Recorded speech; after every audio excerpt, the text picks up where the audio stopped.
New Jersey Congressman Jeff Van Drew. He's a member of the House Judiciary and Transportation and Infrastructure Committees. Congressman, why all the seriously weighing it? Why not just do it? I'm with you. I think it's go time. I mean, in general, I think Republicans have to play harder, and they've got to be as intense as the Democrats are, because this has just got to come to an end, and the truth has to be revealed.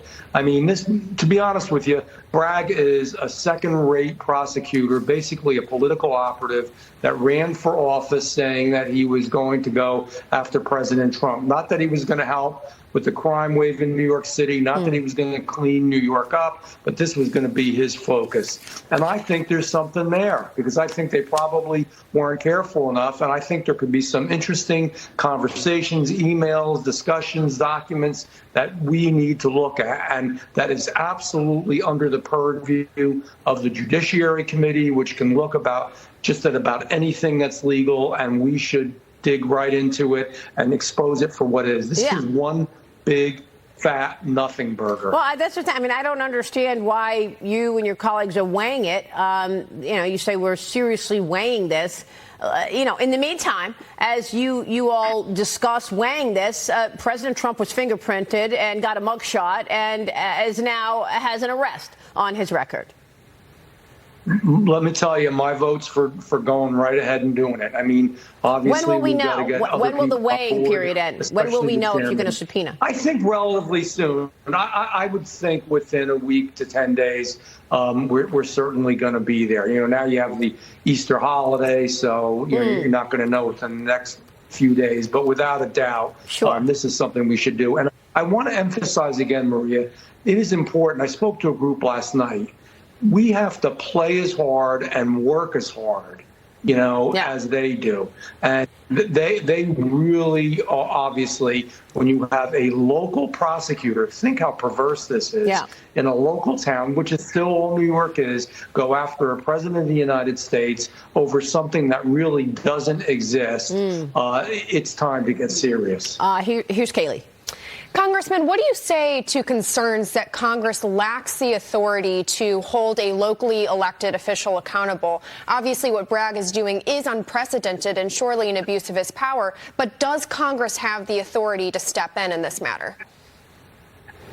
Congress does have the authority. The Judiciary Committee has the authority over any sort of legal situation like this. Oversight has the authority over everything. So oversight is also going to be part of this as well. So there's no question, I believe, and others believe, that we do have the authority.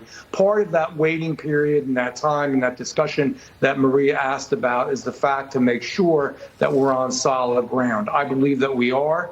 We're obviously going to consult with the chairman and with others and with our legal counsel. We want to make sure that we do this right. But then once we're sure, go after him hard and really expose this for what it is. I feel so bad for attorneys, good attorneys right now. The rule of law is being broken, and it is so diminishing to that profession, what's happening here. And you know what? I'm just tired of it. I'm tired of impeachment number one. I went through all this stuff. Impeachment number two, the Russian collusion, the conversation with Ukraine. Even the Georgia thing is a nothing burger. Elected officials and politicians all the time will say, can you find me some votes? It's part of the lingo. It's part of what is said. There was nothing there. There is nothing there. But they just want to destroy him. And they don't have real answers for what we need to do in the future. Here's Cheryl. Congressman Van Drew, Cheryl Casoni, one of the great things about having the Republicans in charge of the House now is that you do control the purse strings. And with H.R. 1 essentially DOA, because President Biden has said that he will veto it if it comes to his desk, what about the southern border? What about getting the economy back on track? What about controlling spending? We're also dealing with, we've got a budget deadline here that we've got to deal with. There's been nothing coming from the White House, no communication to Kevin McCarthy about that. What about the financial business at hand for Republicans right now? Oh, there's no doubt we have the power of the purse strings and that he's going to have to work with us if he doesn't. I know what he's relying on. He's a politician, and especially the people around him. I don't know. Actually, it's hard to figure out what he's relying on because he's pretty vacuous. But the bottom line is We have to, again, not to be repetitive, play hard, and we've got to let them know that unless some of these things are done, we're going nowhere. So Yeah. I think you're going to see a Republican majority that is going to say, we want to see some real action on all the issues you brought up, Yeah. especially the southern border. I mean, I'd ask us all, everybody who's listening and all of you, to think how perverse and bizarre what the Democrats are doing. Again, speaking in a group last night, I said, you just know there's something not right. This is more than just we disagree over politics. Yeah. This is something's really wrong with our country, and something's really wrong with the Democratic Party. It's very disturbing, Congressman. It really is. And I mean, you were a Democrat. You switched to go to the GOP a few years ago. A new NOAA report is now claiming that New Jersey's first offshore wind farm might, quote, adversely affect whales and other marine mammals, but won't kill or seriously harm them. Congressman, you've been leading this charge against offshore wind development, and now we see all of these whales dead on the beaches.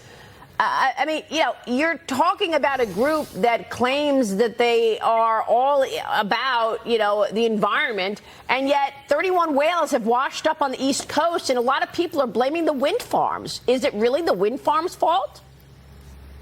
Yes, there are a lot of problems related to this, and I'm going to try to condense this down quickly. And by the way, environmental agencies that really fine people and do whatever they can to them if they build a step too far towards the water on a deck off the back of their house, somehow this isn't a big deal. It's a real big deal.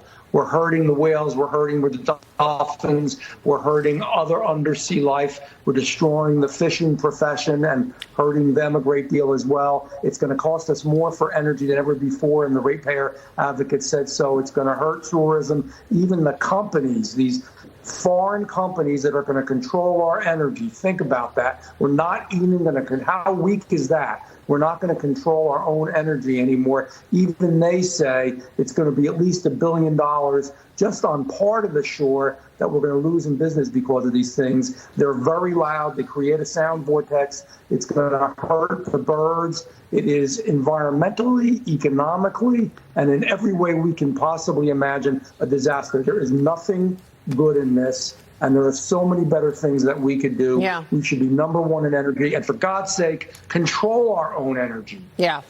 Well, the NOAA report said that the noise of the wind farm are so loud that it affects the whales. Then they go off course, and then they could crash into a boat. They could, crash into, wherever. But that's part of it. What you just said, the sound.